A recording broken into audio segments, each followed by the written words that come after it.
Assalamualaikum warahmatullahi wabarakatuh. Salam sejahtera untuk kita semua, sahabat Indonesia. Kali ini saya akan menjelaskan mengapa kita begitu abai untuk menjaga lingkungan sekitar. Padahal selain seharusnya kita punya kesadaran bahwa untuk menjaga lingkungan demi kesehatan, demi tidak terjadinya banjir dan hal-hal negatif lainnya, hal ini juga seharusnya kita didorong oleh hal-hal yang transenden atau hal-hal yang lebih unggul, yaitu karena kita punya nilai-nilai agama yang menyerukan untuk kebersihan lingkungan sekitar. Nah, sementara kita lihat di luar sana yang misalnya tidak mengusung nilai-nilai agama seperti kita di Indonesia, agama Islam yang mayoritas, tetapi justru mereka lebih indah, lebih peduli dengan lingkungan sekitarnya. Untuk menemukan jawabannya, ikuti terus video ini. Jangan lupa bantu like, komen, dan subscribe.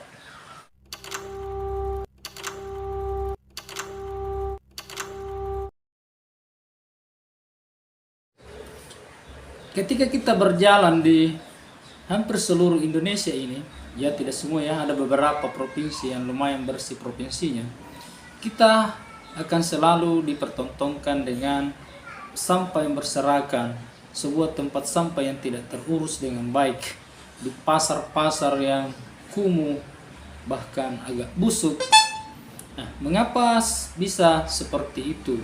Padahal sudah jelas bahwa hal-hal seperti itu bisa menghasilkan polusi yang bisa mengganggu kesehatan kita.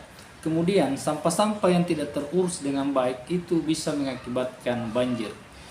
Dalam pembahasan ini saya ingin sampaikan perintah agama kita bahwa kebersihan itu bagian dari iman, terutama yang beragama Islam ya. Tetapi saya yakin agama lain pun pasti menyerukan yang namanya kebersihan lingkungan. Nah, ternyata memang ada jawaban yang begitu argumentatif untuk menjelaskan mengapa dalam berbagai bidang kita masih kalah dengan bangsa-bangsa Eropa atau bangsa Barat. Karena ternyata memang 500 tahun yang lalu mereka sudah berpikir yang sangat rasional, sudah menjadi negara yang merdeka seperti Jerman, Prancis, Inggris, Belanda, dan beberapa yang lain. Mereka sudah sadar tentang bagaimana bernegara, bagaimana membangun sebuah negara yang baik. Mereka juga sudah menghilangkan logika-logika mistika pada kehidupan mereka. Artinya, untuk membangun sebuah bangsa yang baik, untuk membangun sebuah negara yang baik, yang bersih, jujur, berkemajuan, itu memang butuh beberapa waktu. Dan untuk menuju itu, ada 7 hal yang harus dilakukan dan saling berkesinambungan. Di antaranya yang pertama adalah kita memang harus banyak belajar, banyak referensi, banyak bertanya, banyak berdiskusi tentang ide-ide untuk membangun sebuah bangsa yang baik. Bahkan kalau kita berbicara ide ini, Socrates mengatakan bahwa strong mind discuss idea. Artinya orang yang hebat itu, orang yang kuat itu adalah orang yang berbicara tentang ide. Ide bagaimana kita bisa lebih sejahtera. Ide membangun negara yang baik. Jadi kita harus banyak belajar. Belajar misalnya tentang kepedulian lingkungan ya. Kita harus punya banyak referensi, banyak berdiskusi, banyak bertanya kepada orang-orang yang hebat dalam dunia itu. Dari belajar ini kita akan menjadi tahu. Jadi belajar dulu lalu kemudian tahu. Jadi pengetahuan itu biasanya belum utuh kalau kita tidak dalami.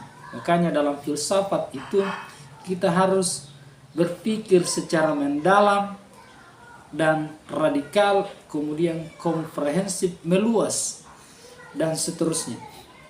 Nah, dari pengetahuan itu kita akan paham bahwa ternyata memang kalau masalah lingkungan, kalau lingkungan kita bersih, selain membuat kita menjadi sehat, selain estetikanya baik, tidak ada bau-bau busuk, tidak ada polusi, mencegah dari banjir, sehingga dengan melakukan itu kita bisa hidup menjadi sehat dan tidak terkendala oleh hal-hal buruk daripada dampak negatif dari ketidakbersihan itu. Jadi ketika kita paham dari pemahaman itu, kita akan menjadi sadar. Nah, rata-rata memang yang diperdebatkan adalah tentang kesadaran. Nah, kesadaran itu muncul dimulai dari karena orangnya banyak belajar, dari belajar banyak tahu, dari pengetahuan itu mereka dalami sehingga dia menjadi paham. Kalau orangnya langsung disuruh saja sadar itu sulit. Makanya jangan heran ketika misalnya disediakan tempat sampah tapi dia membuang, atau mereka yang tidak sadar itu membuang sampah di tempat lain. Kalau orangnya sudah sadar, maka kalau tidak ada tempat sampah dia akan mencari, kalau tidak menemukan bisa saja dia yang membuat tempat sampah, atau bisa saja dikantongi sampahnya itu. Kalau memang orangnya sudah sadar. Jadi sebelum membuat tempat sampah sebenarnya kita harus sadarkan dulu orangnya. Jangan malah kebalik, menyediakan tempat sampahnya lalu menyuruh sadar orangnya. Kemudian dari kesadaran itulah orang bertindak. Dalam bahasa saya implementasi. Jadi ketika orang sudah banyak belajar lalu kemudian mengetahui, dari pengetahuan itu dia dalami menjadi paham, lalu menjadi sadar. Dari kesadaran ini dia akan bertindak. Mereka yang bertindak secara tidak sadar itu biasanya hanya simbolis, hanya mungkin karena mau viral, hanya mungkin karena sekedar sebuah proyek, program, sehingga dia melakukan itu. Bukan betul-betul dari kesadaran yang sangat tinggi. Nah, pelaksanaan yang baik itu harus bertanggung jawab. Bertanggung jawab sepenuhnya terhadap apa yang ia lakukan. Jangan hanya karena misalnya didukung oleh dana pemerintah sehingga hanya sampai di titik itu.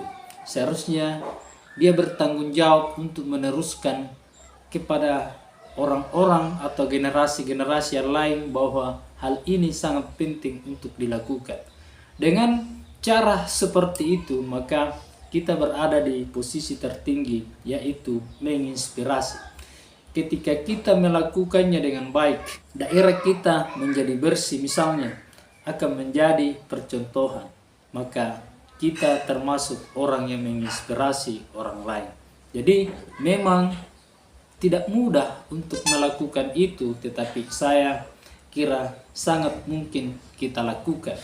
Apalagi kalau kita mengambil nilai-nilai transenden tadi, hal-hal yang lebih unggul yang sebenarnya agama kita menyerukan, yang artinya walaupun tidak ada aturan dari pemerintah misalnya tentang kebersihan, menjaga kebersihan, kita sebenarnya seharusnya sudah melakukan itu karena ada perintah Tuhan yang Maha Kuasa. Karena yang kita tahu di negara-negara yang sangat bersih di Skandinavia, di Eropa Utara itu 70% warganya adalah ateis.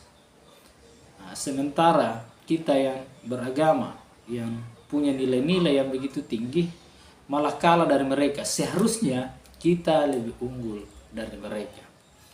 Saya kira demikian. Assalamualaikum warahmatullahi wabarakatuh.